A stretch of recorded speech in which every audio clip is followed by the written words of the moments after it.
Hey, Freedom fans. Welcome back. I'm Aaron Davis. I've got the privilege of being joined by Mark, our Director of Investments, a wealth of knowledge. Yeah, right.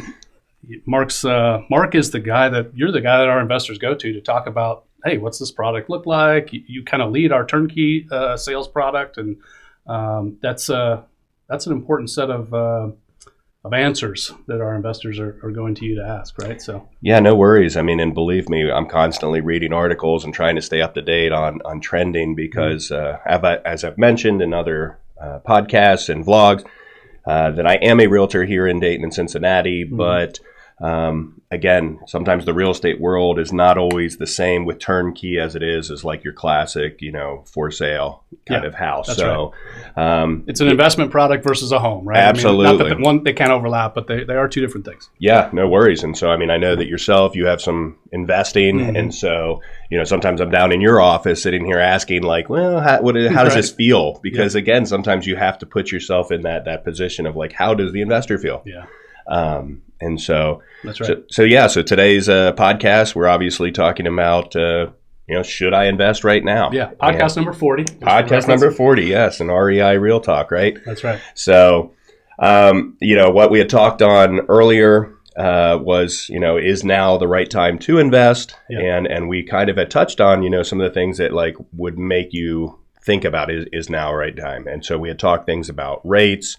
We had talked about like possible your tax returns and what your financial position is.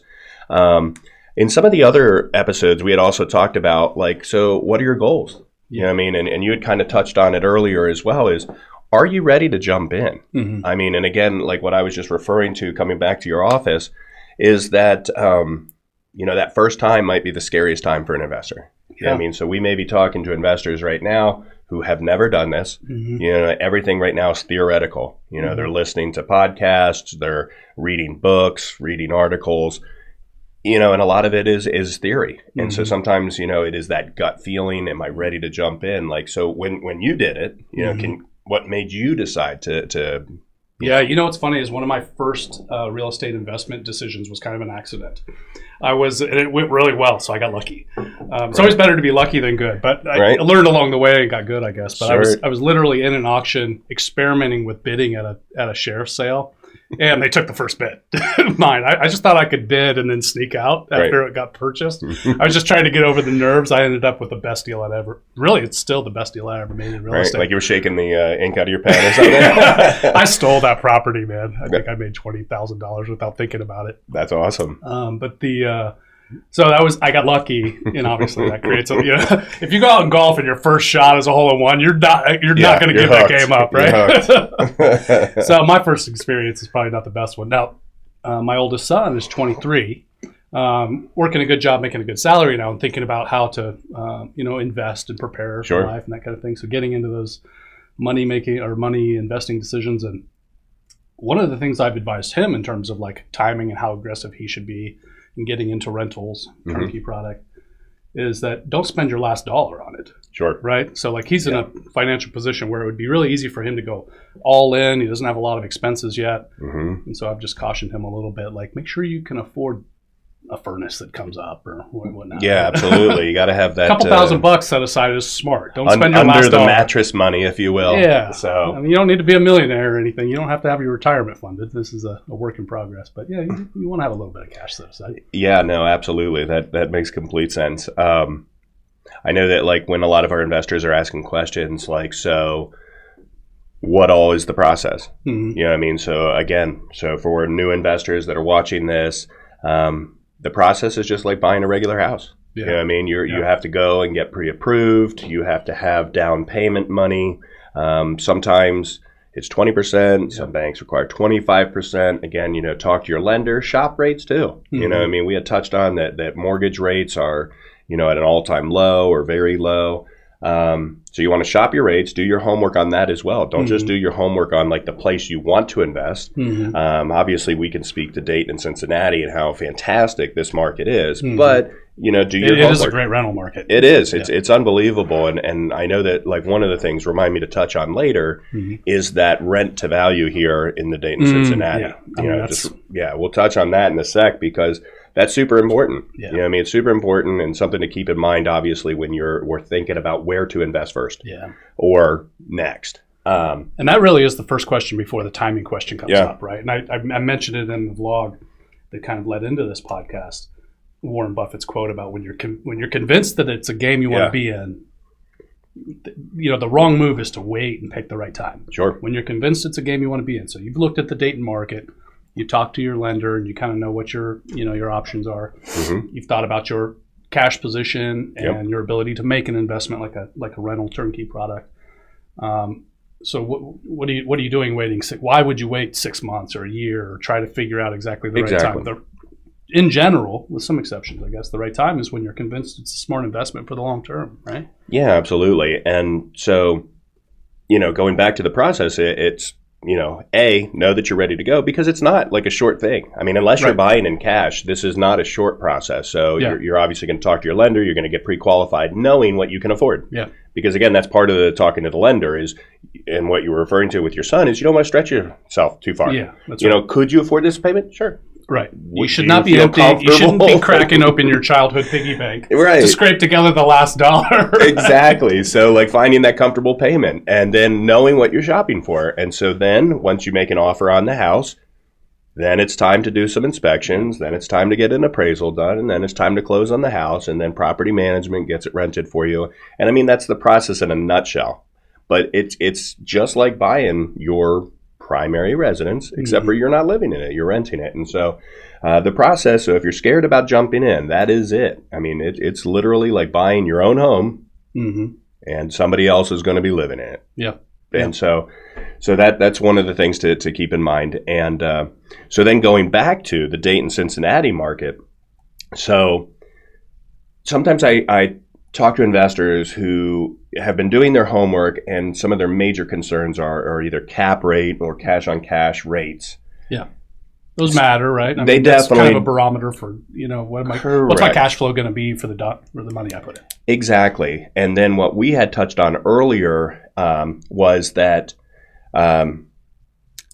for the I apologize. It's that value to rent is what you were referencing. Well, exactly. And so in the Dayton, Cincinnati market, you're looking at something that, like, let's just say we're buying a $100,000 house. Mm-hmm. Right now, that might be anywhere from $900 to $1,000 rent. So we're real close to that 1-to-1. Sure. Some markets, because property values are going up, like across the nation, they are. I mean, everybody knows that real estate's hot. So sometimes it's hard to actually get into a market that has that 1-to-1. But like I said, when you're talking to these investors and they're using that barometer of the cash rate or you know, cash on cash, that's okay if that's what you use to make your decision. You know what I mean? There's no way to make a wrong decision. Just make an educated decision. But let's just say this $100,000 house that has a $900 rent. It will go to $1,000. Sure. So you have to, like we had talked about, this is a long-term strategy. Don't buy this house, like let's just say that we'll call it like 7%. And everybody's like, oh, I'm not going to touch it because it's got to be above 8 or it's got to be 9 or 10 or whatever your number is. You're missing a couple of things if that's all you're looking at. Don't worry about that. Like eventually this rapid rate market will slow down. Yeah, there's no inventory. Interest rates are really low, so home prices are climbing fast, maybe faster than rent prices. Correct. You can jack your rents up because there's a lot of demand there too, but there might be a little bit of volatility there. Yep. So if you're short of that 1-to-1, it doesn't mean it's not a great investment. Absolutely. There's a couple of other factors you can be looking at, right? And I know that like when the quality of the rehab and the quality of the product is huge. Yep. The appreciation opportunity in that given neighborhood is huge. I mean, there's other huge variables beyond just these kind of cursory high level metrics. Absolutely, right? And you nailed it. And you know, one of the things that our acquisitions team does is, you know, trying to purchase properties that are close to other properties that we have or have rehabbed. Yeah. You know, bringing the value of that neighborhood up. Yeah. So I mean, there's a lot of science in what we do. We got a whole street we bought in Cincinnati. Exactly, we bought a whole street. But it's a perfect play because I mean, there's a lot of science and that go and thinking into this and long-term planning. So I know that like investors are thinking about like, whether do I do this with Freedom Real Estate Group or not? Well, we're doing the homework for you. Yeah. You know what I mean? We have teams here that are thinking about neighborhoods we're buying in. What is the projected values of those?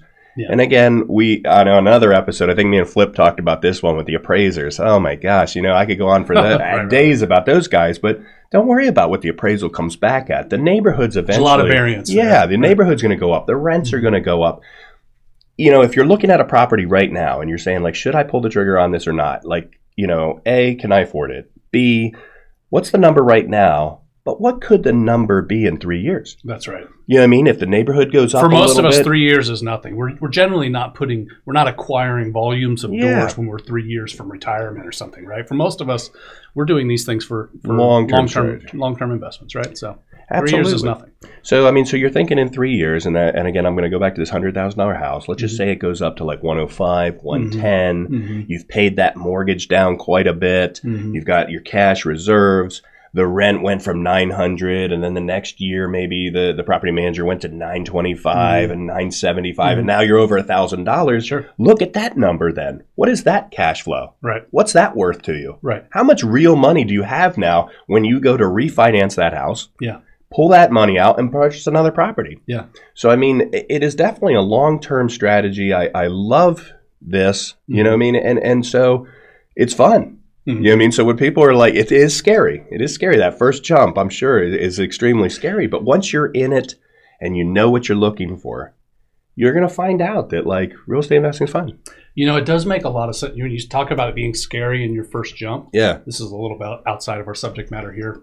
We've talked about risk in other episodes as well, but it makes sense to be more cautious the first time. Yeah. Because let's say you swallow some big repair. If it's one of 10 doors, it's not a big deal. You know what I mean? It kind of, it's you are going to have in the life of a rental property, large chunks of investment that you make into increasing the value in that property, whether it's replacing a furnace or the flooring or whatever else. You hold it for a long time. At some point, you're going to have investments you make into that property. Sure. If it happens in one of 10 doors that you own in a given day, you won't even notice it. Right. You won't feel it, right? It kind of blended into the cash flow. It's in your budget for repairs, that kind of thing. If it happens 60 days into your first property, that sucks, right? So it does make sense to be a little bit more conservative on your first move.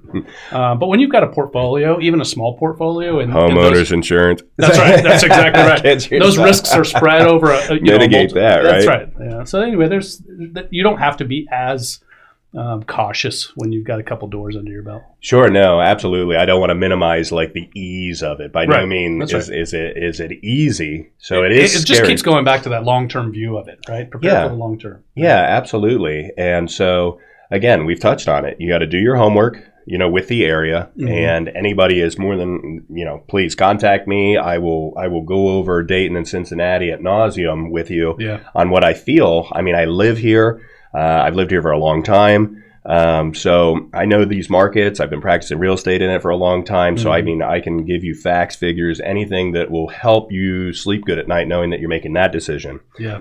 Talking to your lender, making sure that you financially are prepared to make this kind of investment, and then the process. We'll walk you through the process.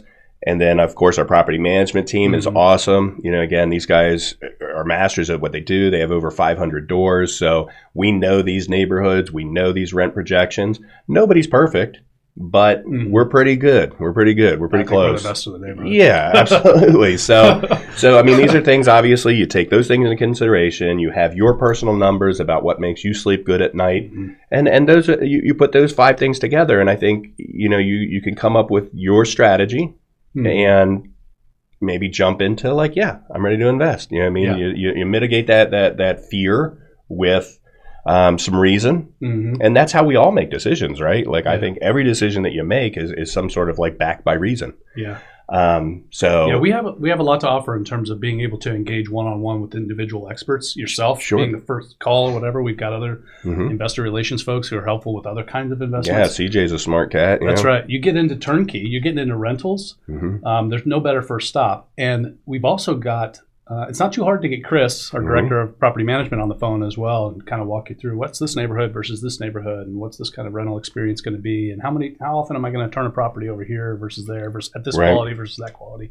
Lots of depth there. That's really valuable. I didn't have that when I first got into invest. I lucked into it, and it's like I got away with one. I got away with one, but that's funny. But man, at this point, there's no reason why you wouldn't tap into the expertise of other people who are kind of in the ground or whatever. So that's a great call. Yeah, no, absolutely. And again, I'm not going to do any name dropping of our investors, but what makes me feel good about that we have a good product and we deliver a solid result is that we have a lot of local investors. Yeah. You know what I mean? So they're here too. Mm-hmm. They live in Dayton. They live in Cincinnati. And do you know where they shop?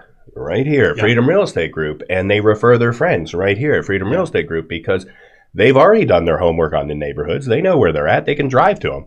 I think I just saw our Q4 referral numbers. The number of referrals we get from existing customers is huge. Absolutely. And it's actually growing. So that's pretty indicative of our level of engagement and customer service, that kind of thing. Exactly. Because again, we're getting better. We're always going to get better, right? That should be our tagline, right? We're always getting better because we're here for our investors. Invest smart, get better. That's right. Flip, Danny, what do you guys think? Invest smart and get better. No. Yeah, right. All right. So today's my last day. No, I'm just process improvement does matter. We live in an era where that's kind of my expertise. Sure. This is process and people kind of stuff, and constant improvement is important. So that's a good point. I wanted to. I hate to hijack the subject. Yeah, no. But there's a couple of things I wanted to. Yeah, please. Pick your brain on. We chuckled at the beginning of our setup here about what those extra R's at the end of the Bur process are. So I wanted to chat a little bit about a turnkey move versus a Bur method. Sure. And kind of, maybe we can help our investors understand exactly what those things are. Some folks know. No, absolutely. And I apologize for going over that or overlooking that is that when you're considering, not only what market to go in and all these different variables, what kind of investment do you want? Yeah. Do you want a single family home? Do you want a duplex? Do you want a 4-unit? So those are things to take into consideration. And I know that we have other series where we talk about the difference between single family and multifamily, sure. The pros and cons. But yeah, cost is a big thing, right? Correct. I mean, the more doors, the more cost generally, right? Mm-hmm. So that's usually. So you're right. So the majority of what we do is turnkey. Mm-hmm. Probably a high percentage of what we do is turnkey because we try to make it as easy, right? Mm-hmm. So we shop the house, we renovate the house, we sell the house, and then we manage the house. So that's the turnkey process in the simplest form I can do it. Mm-hmm. But the Bur method, is that something that you want to get into? And that's one of the products that we offer. And so that's called our Equity Advantage Series. Mm-hmm. The reason being is we've purchased the house, and then our investors at that point step in, and they're going to pay for the renovation, mm-hmm. You know what I mean? And then they're going to get it rented, mm-hmm. and then they're going to refinance it, pull their money out, and rinse and repeat, right? Yep. So the Bur method. And so that is an option. So mm-hmm. if that's something that when you're looking at your money or your cash flow position, doing our Equity Advantage Series is possibly a good move, especially if you have some money in a 401k or 1031 mm-hmm. and you can pay for these renovations. In one of the episodes, I think I was with Chris, we were mm-hmm. talking about, your write-offs. Mm-hmm. So again, if you're looking for a write-off for 2022, mm-hmm. One of those could be this Equity Advantage Series because you're paying for the renovation, not Freedom Real Estate Group. Right. That is something that you can write off because, and again, check with your financial person, but here in Ohio, a secondary residence or an investment property, you can write off that repair mm-hmm. versus if it was your primary residence. That's right. So that comes down to your tax rates. Correct. So that comes down to your tax and you're ready to jump in. But mm-hmm. it's an awesome position because then when you purchase the house and you put the renovations in, now there weren't holding costs and those other things. So you've kind of closed the window of us holding it. And that's where you're making that equity. Right. It could be anywhere from $3,000, $10,000, whatever, because what'll happen is you're in, again, long-term play. Don't refinance this in 3 months. Hold it for a year or two. Let the market kind of keep going up. Mm-hmm. And then when you're ready, refinance it. Have that money continue to work for you. That makes a lot of sense. So that Bur, buy, renovate, rent. Refinance, rinse and repeat. There you go. I kind of joked, reap the reward. Yeah, right. Anyway, reap the reward. There you are. Hey, get back to the beginning of the line or whatever. So, our EAS product, our Equity mm-hmm. Advantage product, is essentially that. I mean, we sell you a property and we help you. Mm-hmm. We have all the tools that you need to go through that Bur process. Sure. But you're the primary, right? You're driving it. You're managing the contractor, renovating the product and whatever. We do those things for you, but you're kind of engaged in all those transactions. Our Signature Series product just jumps to that third R where you buy a product and we're renting it. We're getting people moved in for you. Correct. So you're ready to move somebody in and then refinance. So sure. And while we're on it, we might as well talk about that in the other product line that we offer. True. Yeah, we got a couple of those now. Those are looking hot. Absolutely. And the ICF, is that what you're referring to? Yeah, absolutely. The instant cash flow. Because they make a lot of sense. Because now you're buying. That's my favorite, to be honest. That's going to be, Because you're purchasing at a lower entry point. Mm-hmm. You know what I mean? You're buying the house like as is, like as it sits, with renters in it. Right. You know what I mean? So I know that there's a lot of banks, and again, talk to your lender, but your debt to income ratio is not affected because it's already rented. Right. You've got cash flow. Yeah, the downside is the property's generally not in as good a condition. Correct. It's not been renovated.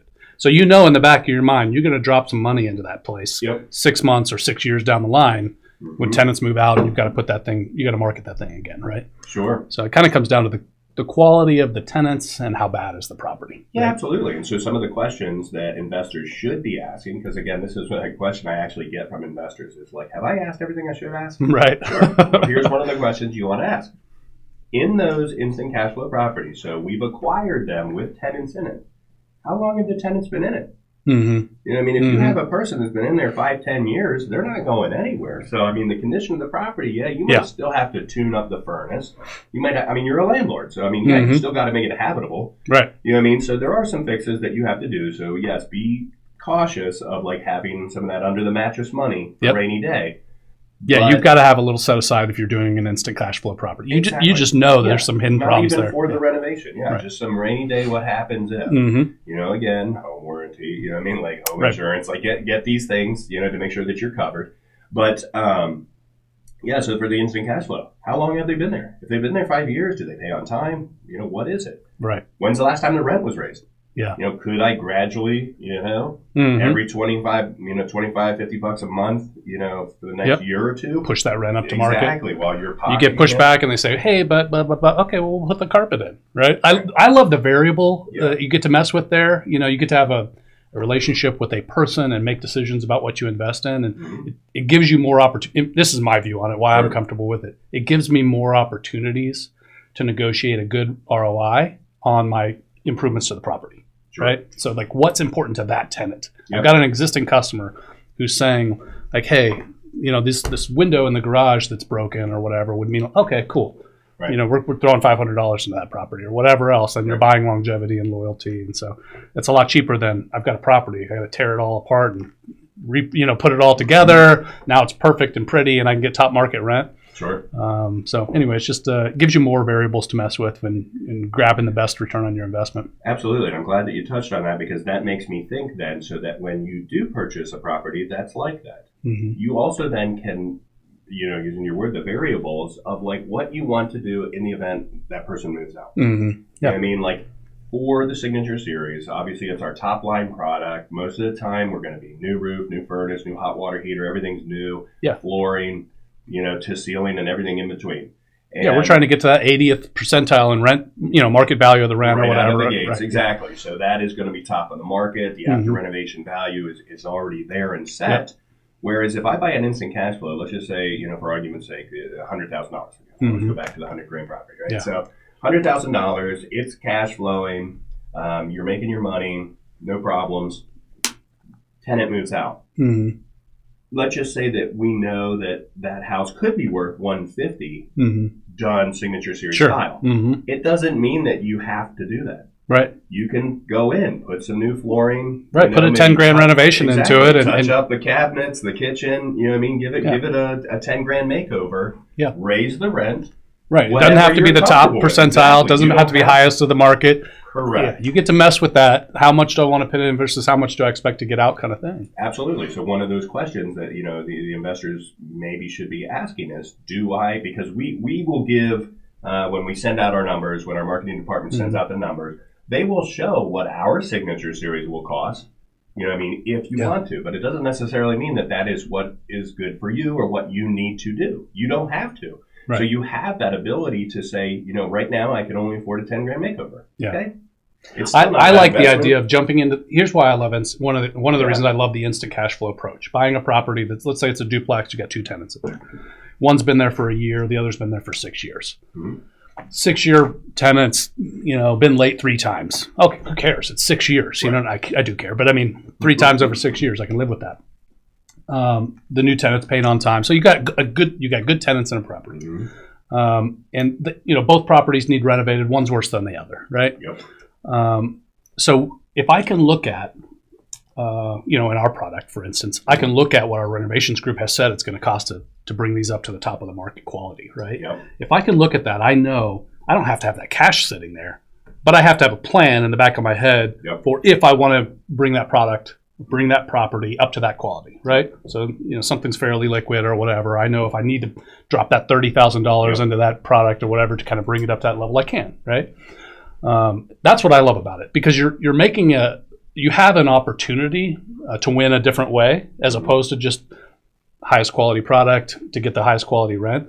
I might be able to win with what I've got sitting there, right? And maybe it goes another 5 years without having to put money into it. Absolutely. And I'm getting great, return on my cash. And maybe it lasts 2 years, maybe it lasts 10. Yep. But there's an opportunity there to kind of win bigger. That's why I love the ICF. It's just it gives you a role it gives you one more role that everybody else doesn't get. Yep. Right. So anyway. And I would say that maybe the final thing to take into consideration, and I know everybody in the world is talking about it, the Voldemort of what's going on here in reality is COVID. And sure. Like, how does that come into play? Yeah. What would you think would be some of the things that would make you pump the brakes, or jump right in? So there's 2 different, ways of thinking about how will COVID affect us. Again, with rents, we're going to make sure that we're checking with the property manager, making sure that this is, obviously a rentable market. We've done our homework. COVID really hasn't affected the rents here in the Dayton, Cincinnati market, especially Ohio altogether. So that's something to keep into consideration, when you're looking at which market to jump into. Ohio is a very safe market. It protects its landlords. COVID's really not affecting. It is a pretty landlord-friendly state. Yeah, absolutely. So, that's one thing to take into consideration. But then for your own personal, again, take a self-reflection of where you're at financially. If something happened to you due to COVID, the loss of an income or something like that. Yeah. And I think sometimes, that may actually want you to jump in and start collecting some passive income, because in the event that something happened, having passive income may be a way to help supplement, Yeah, diversifying income streams is a huge theme in our economy in general over the last decade. Absolutely. It's going to become bigger. So I came out of the contingent staffing personnel world. I spent a lot of time in that professionally. And the amount of people who do contract work, independent contractor work, or do side gigs, that's growing and will continue to grow. Absolutely. So the ability, it's just, I think as an economy at a macro level, we've all learned as people who participate in the buying and selling of things, that diversifying the way that money comes into your life is an advantage. It's just a huge advantage. And so more people are engaging in that in various ways, whether it's doing consulting or investing in real estate as a side income. Absolutely. So I know that that's something obviously to keep into consideration. My son, who's an engineer, he has when we talk with him about investing or whatever, he's hoping over a decade that multiple income streams, the balance of it changes, and ultimately he can be an investor and, put more work and attention into it, obviously, but that can be more primary, right? The younger you can get in it. I mean, gosh, I'll be 45 here this month, but that lucky guy, lucky little turd, I tell you what. Yeah, I was just saying, if I could have started this when I was 25, right? 20 years into this right now, oh my God. Us old guys learning these things, I'm like, I'm 20 years late. I might be making what you guys are making. Right. Yeah, man. I've told him I'm going to be working for him one day. Yeah, exactly. So, anyway, is there anything else that one other thing that came to mind that I thought would be worth touching on is 401ks and the HELOC. Oh, yeah. So because there are other avenues that might answer that question of am I ready now? Can I do this now? Sure. Right. I think those are avenues that provide somebody an opportunity to say yes. Right. So what do you know about those vehicles and how they can be utilized? Yeah, absolutely. So a HELOC is a home equity line of credit, and you use that against your primary residence. So if you've been in your primary residence either for a long time and you got some equity there. Yeah, you paid your mortgage down, or your neighborhood is skyrocketing like the rest of the neighborhoods are. Yeah.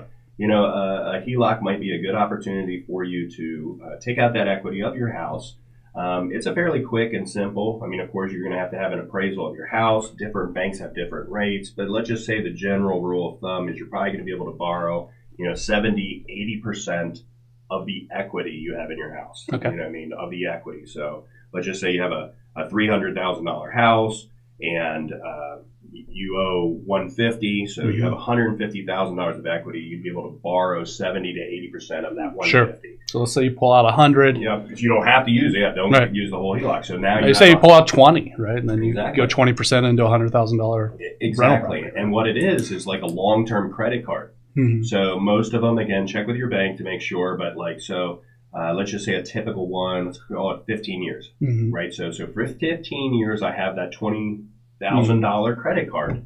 And so I can make a purchase with it, and you'll pay the interest only on that 20 grand.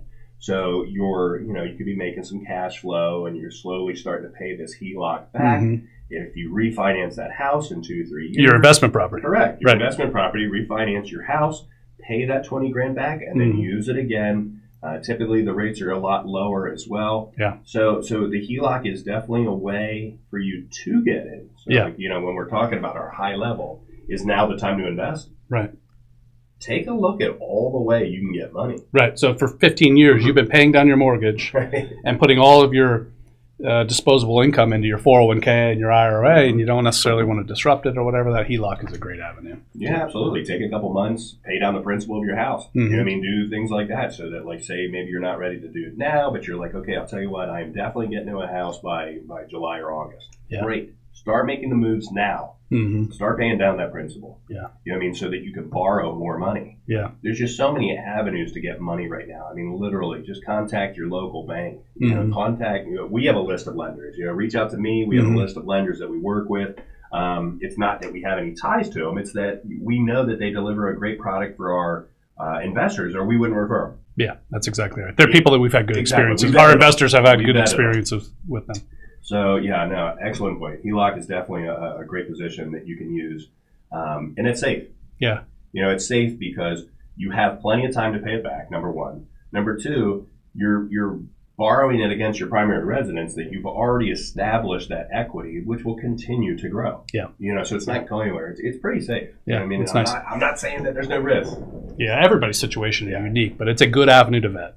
Absolutely. Sounds like a good opportunity. Cool. Well, we've hit on a lot of stuff. We could spend days on any one of these subjects. I guess you'll have to tune into the next episode if you want to go deeper on any one of these things. So we'll call it a day. Sure. Freedom fans, in the meantime, invest smart. And live happy. Thanks for joining us. Thanks, guys. Thank you, Mark. Thank you, sir. Nothing on this show should be considered specific personal or professional advice. Please consult an appropriate tax, legal, real estate, financial, or business professional for individualized advice. Opinions and information on this show are not guaranteed. All investment strategies have the potential for profit or loss.